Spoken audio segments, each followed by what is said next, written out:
মাত্র ৩-৪ মাস আগে একবার এই স্কুলে চুরি হয়েছিল।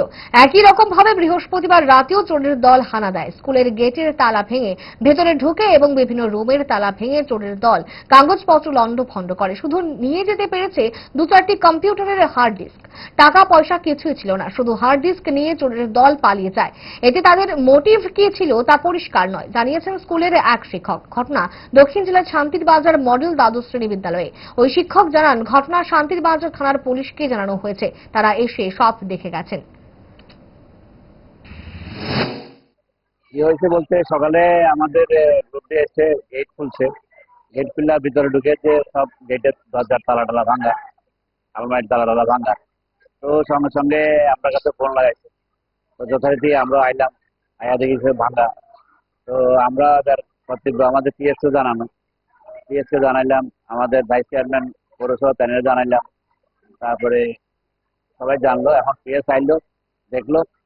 তবে আমাদের সব ইয়ে আছে, ক্যামেরা ট্যামেরা আছে, কিন্তু ওই হার্ড ডিস্কটা নাই। তো আর এখন আলমারি থেকে টাকা পয়সা তো আমাদের কিছু নাই। হ্যাঁ, আলমারির যে কাগজপত্র আছে, এখন যার যার আলমারিটা প্রশাসন পাইয়া গেছে, এখন তারা দেখলে কইতে পারবো যে কি আছে বা কি নাই।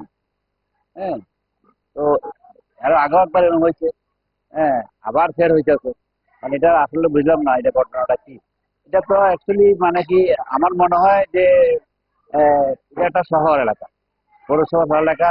আমার মনে হয় রাত্রেবেলার যে নাইট ডিউটিটা থাকে, বিশেষ করে প্রশাসনের তরফ থেকে, এই ডিউটিটা মনে হয় একটু ভালো করে করলে আমার মনে হয় চুরিগুলি থেকে আশা করা যায়।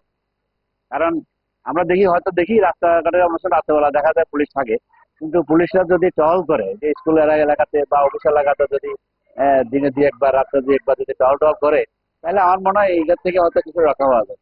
এছাড়া তো আর কিছু নাই, কারণ এখানে তো নাইট ডিউটির কোনো ব্যবস্থাও নাই।